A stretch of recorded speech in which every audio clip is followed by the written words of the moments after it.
Good morning, Sarah. Okay.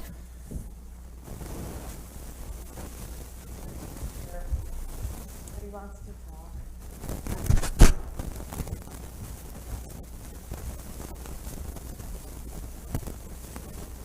All right, good morning, everybody. I'd like to call the meeting to order. It's a meeting of the Finance Committee of the Industrial Development Agency. I'll start with the roll call of the board. I'm Kathy Murphy Ken Kenzie. Dirk Sonneborn. Steve Connors. and Ricky. Ricky Brown, virtual. Thank you. Proof of notice was properly served, and we'll entertain a motion to approve the minutes of our last Finance Committee meeting held October 26th. Make a motion. Thank you, Ken. Thank you, Dirk. All in favor? Any comments, changes? All in favor, please say aye. Aye. Opposed, abstentions, motion carries. First item on the agenda is a review of the application from the Anaplate Corporation. Judy. Yes, good morning. The agency has received an application for financial assistance from the Anaplate Corporation. They are located on Pulaski Street in the city's lakefront district. The Board of Directors reviewed this at their last meeting and authorized a public hearing, which will happen next week, December 20th. The company reports that it is one of the largest metal finishing companies in the U.S. They currently employ 210 people at their location on Pulaski. They own a number of parcels over there. They are in the process of re-subdividing 5 of them into one to support the expansion project. They propose an expansion to their current facility by adding a 22,212 square foot addition to accommodate both needed space and modernization. An additional 20 jobs are forecasted over 5 years. The cost of the project is estimated to be $6,875,000. The applicant is requesting benefits from the agency in the form of a mortgage tax exemption valued at $22,500, sales tax exemption valued at $270,000, and a 15-year priority pilot valued at $804,899.83. As I noted, a public hearing was authorized on this project and will be held next week. Cost-benefit ratio is about 8-to-1 on this. And today, Sarah Stevens is here representing Anaplate. Morning, If Sarah. anybody has any questions. Thanks, Judy. Sarah, do you want to add anything before we start? Yep, come on up. Tell us who you are. We know the drill. Sarah Stevens. I'm a consultant for Anaplate, and I prepared their application, and I live at 201 Croydon Road, Syracuse 13224. So I just wanted to double check. The budget I have is 6.875. I'm not sure if that's what you said. Is that what you said? Okay. With all the numbers going by. Yeah, no, they, they're looking to expand. They need more square footage. They have kind of have added over the years different parcels. They have the 5 parcels on that side, and then they do own some parcels on the opposite side of the street. So they're looking to do an expansion to the existing building so that it's more streamlined production and kind of everything's under one roof instead of having to bounce all around. Any questions? Comments? Exciting. Very. What is their construction period? When, assuming approval from this agency, when do they They anticipate? anticipate, That's okay. I want to, so they're, It's very tight. it is very, very tight. So I know that they're 6 months. yeah, they've already, Construction starts April 2023. Occupancy is 12/18/2024. yeah, they've already gone to get their approval for their subdivision. They've already gotten, their design is done, so they're just like anxiously awaiting approval for benefits, and then, obviously starting as soon as the frost finishes. Great. So, Thank you. yep. Sarah, do you have any idea when they're planning to close?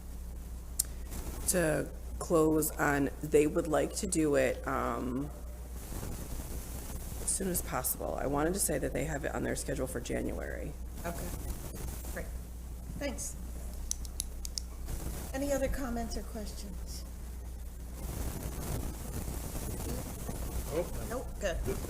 Hearing none, is there a motion to recommend a positive recommendation to the board for consideration of this application?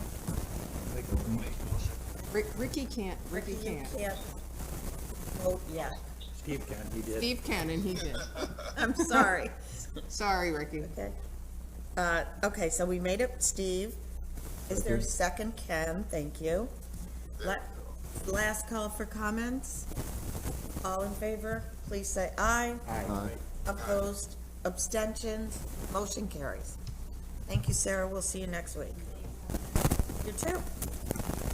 Next item on the agenda is an application from One Remington LLC for their project. Judy? Yes, so One Remington LLC has submitted an application for financial assistance for a project at their company that is located at 466 East Brighton Ave. The sole members of One Remington LLC are Colin and Greg Cleghorn, who are here today. The company is involved in the commercial real estate leasing and purchases distressed properties for rehab until they're ready for long-term use. The company intends to construct a new 18,000 square foot office and warehouse building adjacent to its current building on Brighton Ave. The cost of the project is estimated to be $3.1 million. At completion, they forecast new job creation of 15 full-time employees over a 5-year period. The firm is requesting benefits from the agency in the form of a sales tax exemption valued at $23,250, a mortgage tax exemption valued at $160,000, and a 10-year pilot valued at $458,000. A public hearing was authorized for this project and will be conducted next Tuesday. No, I beg your pardon. The public hearing was held on this project already on November 18th. The cost-benefit ratio on this is 8.6, not 86, 8 to 1. Thank you. So, after the public hearing, it came to our attention that this company had some difficulties in past with the properties that they owned, code issues, a large number of code issues. We received information internally. They had at one time code violations exceeding well over a couple hundred. This was back in 2018, 2019. And they were on the city's, what they referred to at the time as the city's Dirty Dozen top 10 list. So we had a lot of concern about that, and we have done some investigation. We have talked to Greg and Colin, who are here, also to talk about this. And I had occasion to review all the properties that they have now. I also talked to our Deputy Director of Codes, Tom Steinberg, and Brian Eisenberg, who is the Assistant Director. And both of them told me that they really have no problem with this business. They had acquired a large number of properties, and when they acquired those properties in 2019, 2020, they had a large number of code violations on them. They corrected those violations. Those properties have been sold. You sold about 30 properties, is that correct?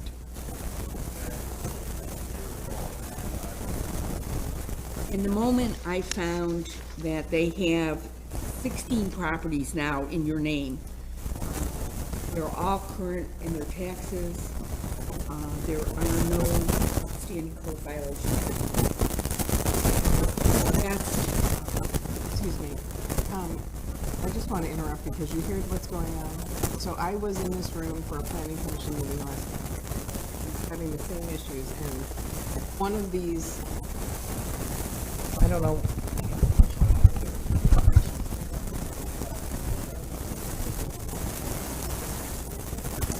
But by the end of the meeting, we can turn around.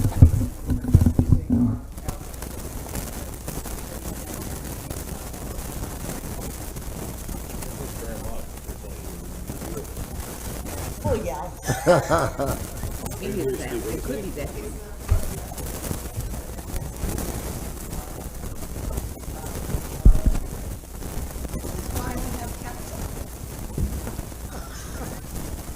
What are they doing, working upstairs or something?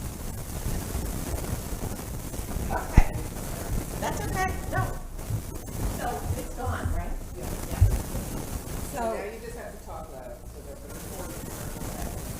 right, down the hall.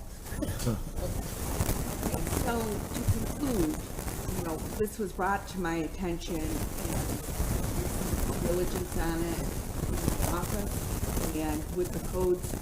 So I asked Colin and Craig to be here specifically today. If you had any further questions on it, and this is just what I wanted to advise you, that this has come up after the public hearing. And the properties, were they commercial or residential? Also in the residential, am I right, Colin? All right, let's start with who you are and where you live, please. So Greg Cleghorn, 2858 County Route 91, Jamesville, New York. Okay, great, thank you. My brother Colin and I are the owners of One Remington LLC. Our Chief Operating Officer, Andrew Wright, has also been with us from the very beginning and involved with One Remington LLC and another company that we own, Cleghorn Properties LLC. There's a couple other entities that were used that have single properties in them. So Cleghorn Properties of Eastwood had one 11-unit property in Eastwood, et cetera. But all together, they're the exact same company. They're 100% owned by me and Colin. So Cleghorn Properties LLC, to give you the kind of the full history, that started in 2013. My brother and I just buying, we started with 13 units on Butternut, 4 properties right in a row, and bought with borrowing a $25,000 down payment. We scraped together. We purchased those units, fixed them up, rented them, and refinanced them. And we kept on buying distressed assets. So since then, 2013, we've purchased, and at this point sold, well over 250 residential units, to over 200 of those foreclosures. So we bought mostly distressed assets, properties that have been vacant for years in foreclosure, banks that hadn't been there for years and years, really properties that have been on the books since 2008 in the downturn there. Bank of America took thousands of properties nationwide, took them back, and these properties just sat there vacant. When the economy started doing better, 2013-14, they started offloading these properties, and we were able to start buying them at foreclosure. Nearly all these properties came with open code violations, just from the yard wasn't cut, so the grass was 3 feet high, till there was trash piled up in the yard nobody had removed. So we bought hundreds of properties with open code violations. My guess, and I don't know for a fact, Judy, my guess is where this came up, or where somebody saw an issue, was an article the Post-Standard published several years ago about the top 10 landlords that have code violations, and we caught a stray bolt on that. We weren't the focus of the article. It was end zone properties and some other out-of-town landlords that had a lot of open code violations that wouldn't do anything about them, sometimes with very terrible results, right? Lead violations that aren't resolved, and then some young child gets lead poisoning, and this article was shining light on a real problem. Our biggest issue was we were mentioned in that article totally erroneously. Not that the Post-Standard didn't do good due diligence. They did. They asked for a FOIL request and said, who are the landlords that have the most open code violations? But unfortunately, the data they got was current property owner, code violation on the property, not who was cited as the violation. So Andrew Wright actually at the time wrote a article, or wrote a response to the Post-Standard, which just of the 80 violations at that time, they said, hey, we're number 4 on the list because we had 80 violations. 55 of those violations were cited prior to closing by Cleghorn Properties. So of the 80 that were there, 55 were for a previous owner. Sometimes those violations were years old. Upon closing, we fully renovated those properties and closed out those code violations. 10 of those violations that they listed as ours were owned by a different entity, Cleghorn and Flaherty Properties LLC, of which we have no interest and no relation to. Totally separate company, different Cleghorn. So that's 10 of the violations. 3 of the violations were after closing, but before we had finished repairs. So, the property was vacant, we closed on it, they cited there's a violation, we finished repairs, then we rented it with no violations, all violations closed. The remaining 12 violations were identified post-closing with tenants in the units. These violations were isolated to 5 properties and were also quickly dealt with and closed within 6 months. So that was the time that this article came out. So personally, Colin and I grew up in the city of Syracuse off of Valley Drive on Griffin Street. We're Syracuse guys. We care a lot about the community that we're in. We want a good name in the community. We're not out-of-town landlords that, hey, there's code violations and they don't care, right? Or code, people that just don't care. They're only about the bottom line and not taking care of tenants. Our goal and what we strove to do when we were in the residential market was be a good landlord. And we would tell tenants, hey, for this to work, you got to pay rent. We got to take care of the property, and that's a good relationship. And so that's what we really strove to do. So when this came up and Judy, pointed out, hey, there's a concern, this article's out there. Andrew again called the Post-Standard, gave them the data that he painstakingly tracked down to say, here's every violation, when it was put on the property, when we purchased it, when it was closed out, and actually as of yesterday, we've been completely removed from that article, and there's an editor's note at the bottom of the article which says, update. The original version of the story listed another Syracuse landlord as one of the city's top code scofflaws. Additional information provided by the city and the landlord shows a majority of the company's code violations came before they owned the properties. This story has been updated to remove reference to the landlord based on the new information. Chris Baker's public affairs reporter for the Post-Standard. New best friend. Yeah, yes. And if anybody's ever tried to get the newspaper to change something about them, they don't just do it because you ask. It's, and they don't say, well, you don't like what we mentioned you in the article, oh, we'll take it out. They don't, they only did that after Andrew painstakingly went through them and showed, again, wasn't malicious on their intent, but the FOIL request and the data they got was very inaccurate. And we really, in part, were so hurt by this article because we feel that we are part of the solution, not the problem. The problem is there are landlords that don't do a good job, that don't take care of properties. By and large, I would point out those landlords are absentee. We wanted to be the opposite of that. We were taking properties that were tax delinquent, that hadn't been, lived in for years, purchase them in foreclosure from banks, fix them, renovate them, rent them, and do a good job of staying on top of violations, sometimes of which, the landlord isn't the cause, right? A tenant throws trash in the yard, we get a code violation. Hey, we go there, we fix it. So anyhow, that is our explanation for the code issues at that time. Cleghorn Properties LLC still exists. We currently have 5, 6 in the city, 2 or 3. So we've residential properties. So we've sold off the residential portfolio and are really transitioning into commercial. Of note, on the commercial side, a project that the city may be aware of, the school bus provider for the city of Syracuse, First Student, several years ago lost their property downtown. They were looking at going all the way out to Cicero. They needed a place to service the city of Syracuse School District, and we found a property over by the baseball stadium on the corner of Lemoyne Ave and Factory Ave. Again, an old kind of a wasteland next to a junkyard, and combined 5 different parcels, turned it into a 7-acre parking lot, built out a 10,000 square foot center, dispatch office for First Student, for their drivers, large break room, meeting room, training rooms for them to train their drivers. And that was actually, to be honest, the catalyst of a great relationship with First Student, which is the largest school bus transportation provider in the U.S. They were so happy with what we did in that project that they've now taken us all over the country to help them in similar situations where they can't find a facility. We've purchased facilities in Atlanta, Georgia to lease to them, in Memphis, Tennessee to lease to them, in Pennsylvania, New Jersey, other sites where they can't find a location. We'll go find it, build it, kind of, create it if we have to buy a couple different parcels and renovate a building so they can use it as a school bus depot. So that's what we're really looking to grow. We're committed to this community and to this area. It's where we're from. It's where we live. But we're also excited about the expansion of our company on a national basis to do some projects for companies like First Student that could use our assistance in other places. Thank you. use the expansion?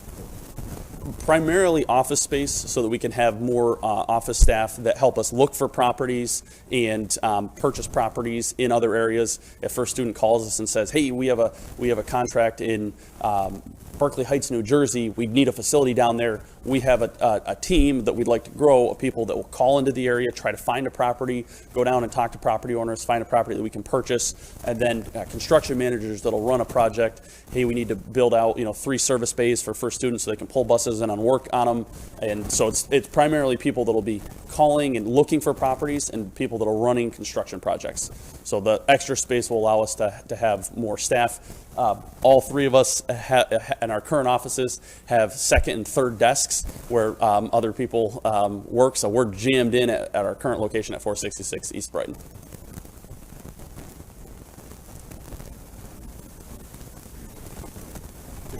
Clarification, without regard to what the corporate or other entity is involved with, the 2 of you, Remington, Leghorn, however, under any umbrella,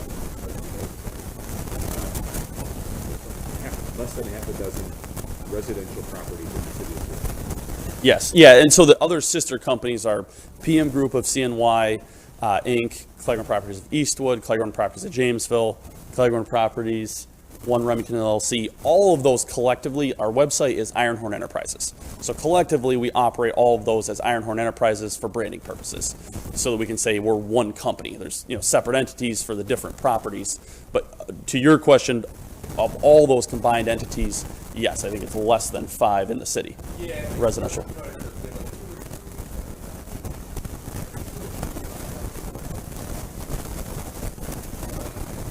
Okay. Yeah. We are getting there. Those 3 are just about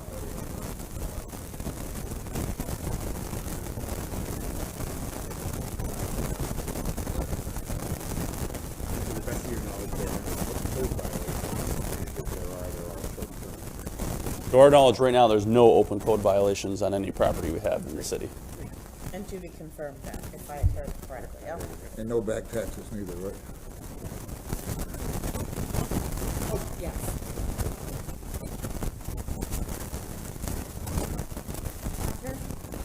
Everybody good?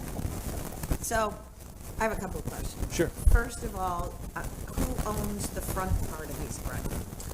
We do. One Remington LLC owns the current building, 466. Okay, so you own the entire parcel, Yes. and it's going to be treated as one parcel? Yes. Okay. Yes. Good idea, yeah. Correct. One parcel, all right. And the construction schedule submitted 18 months?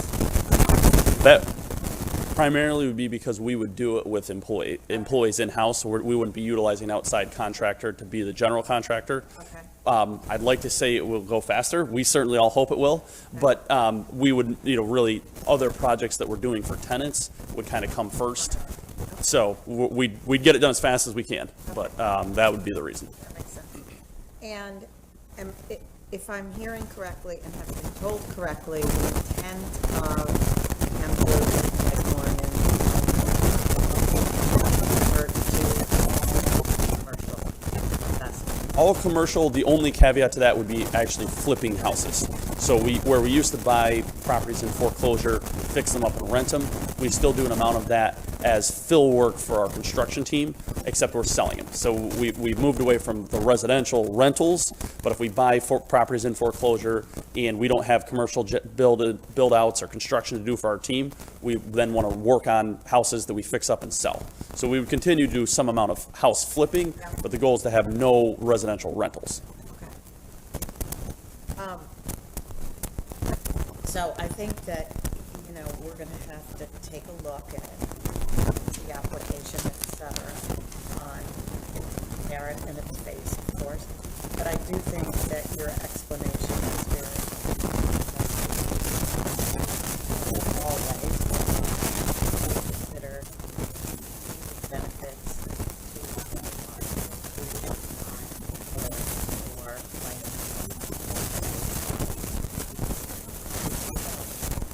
I appreciate the explanation and the honesty. Not easy. Appreciate that. It's not easy being mental business. We know. Ricky, do you have anything? No, Kathy, that was a very helpful explanation. I do agree. Okay.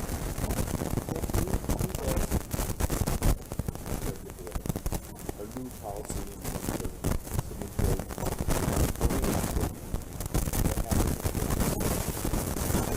happens, we will hire.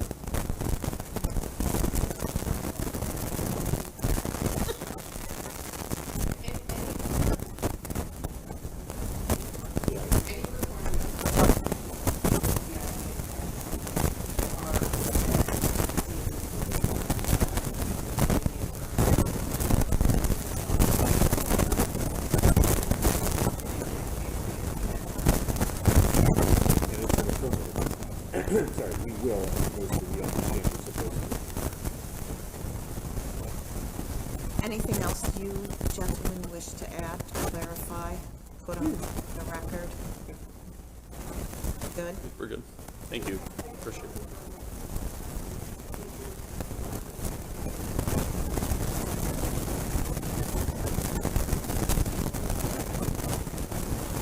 Yeah, that's what we put down. I think that's our best guess. You know, we're hoping for more, to be honest, but we didn't want to overstate it. All right, thank you very much. Thank you. Appreciate it. This will be on the agenda next Tuesday, yes.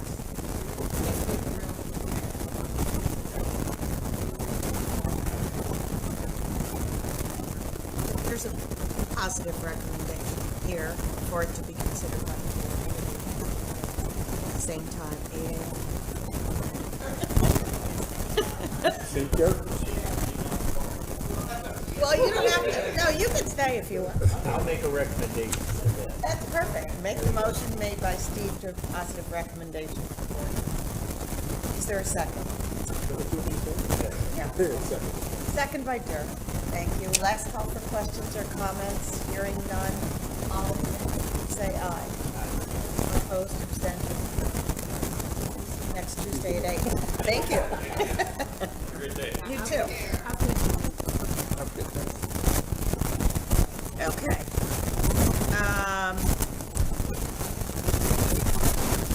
We want to take 5 minutes session to discuss.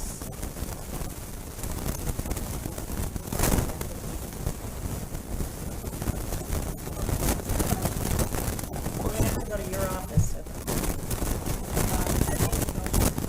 Second. Opposed, abstentions. All right, let's take 2 minutes. Ricky, I'm going to bring the phone with you.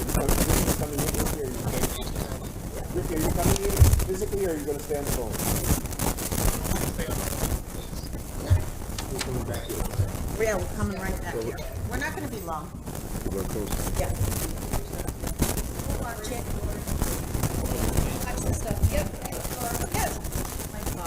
Yes, I certainly will.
Okay. They did. We'll go back on. 8:52. Derek moves. Okay, here we go. Wait, who moved? And second? Thank you. You ready? I am. We should be live. That's more than 5 minutes. This movie. I apologize. We're not on here. Maybe they could turn them on. I think they were on. Can, do you not have Hello? anything for, SLDC? Do I have anything in front of me? No. Here, well, we're gonna have an SLDC meeting here. I can take that. Here, no, I'll just give it. Do you have a copy of this? Sue, try it now, please. Trying, Jack. I have this. Do you need Oh, can mine? I borrow? Well, no, just leave it between us, and I'll give Ken this. This is the budget. Don't get too excited. Okay. Okay, are we good? We're good. All right.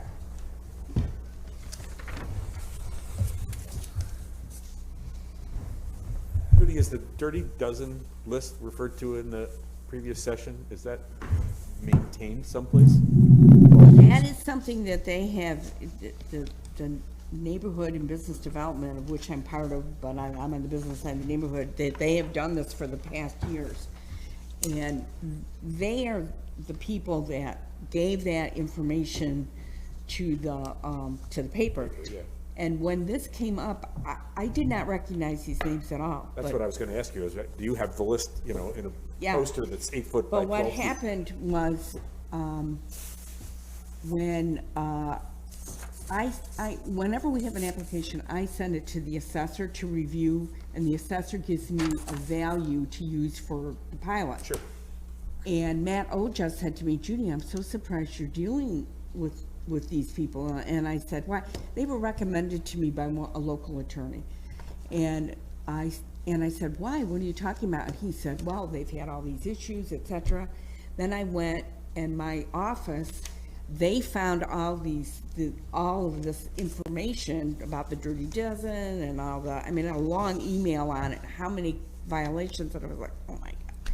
But then when I talked to the code guys downstairs, they said, they had a different story, a different, Understood. the other thing that the code guys told me was that when they bought all these properties, because they changed ownership, they went back out and they had tons of violations. They went back out and recited them under the new property owner, which was Cleghorn. Yeah, I just, whatever, might be a good idea to have it, add this to your normal checklist. Go talk to those guys in the normal course for everybody that comes through the door. Right, We could easily have we didn't, fortunately, right? But we could have gotten caught. yeah. These guys really sound like great guys. I mean, could we get 10 more of them to take 200 properties apiece and print them out? And I will tell you, the people on the neighborhood side of my office were like kind of not thrilled with these guys at all. But till we were able to dig deeper, because they deal with this every day, and there's just terrible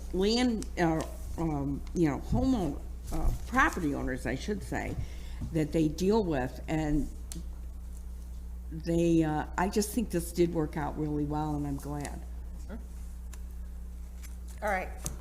We ready to move on, team? All right. We need to adjourn. You want me to ask my question? I know, 1 second. We need to adjourn the IDA meeting, and then we will quickly, I'd ask you all to stay, we'll quickly call an SLDC meeting, which will be, I hope, under 5 minutes. Dirk, I know that you have a question before we adjourn. Judy, have you, in previous years, you have been able to share with us the projects that effectively were going to close during the month of December, so that we know how close to our budget we ultimately are going to be in terms of fees? Have you done that, and did I not see it? I haven't done it yet, but I have a pretty good idea, and I can send it to you, and I can report it to you next week. Just want to make sure, I would be curious to see how close. Yeah, we ultimately come. off the top of my head, I will say we just closed a very large project, Symphony Tower. On the negative side, we have not closed as many projects this year as we have other years, so, but I will have that information available next week. Were there in that final statement you just made, were there surprises? Were there things that came to the table that haven't closed, or? No, No, I we don't, didn't have, our pipeline was not nearly, we didn't have as many projects this year, and we knew we weren't going to because of the prevailing wage issue, which still is no better off now than it was when it was Right. enacted. Plus, you know, ramifications from COVID, and the worst being, the current financial markets the way they are. So Judy's not gonna be able to produce a list for you as she has in prior years, saying we have these 10 projects that are gonna close by the end of the year, making Lori and I crazy. Because we don't have any large projects left to close. We have a refinance for 1970, I think, Lori, is that correct? That is about to close, but other than that, I believe you one, have Soma, that closed, that was just, Yeah. a refi. But I can't think of another, well, what we have pending is one Webster's. Webster's Landing. but they're not closing until next year. They're not gonna close. These guys, yeah, we have a couple pending, but I don't believe we're gonna have anything else closed this No, year. that is correct. So we'll do a quick comparative to what our budget is and excuse me, Yeah. and how far off we are. That'd be great. I Okay. appreciate that very much. Next week. Yeah. Any other questions, new business? Hearing none, is there a motion to adjourn? Make a motion. Thank you, Ken. Second. Second. Thank you, Steve. Second. All in favor, please say aye. Aye. Opposed, abstentions, we are adjourned. Thank you. Next item.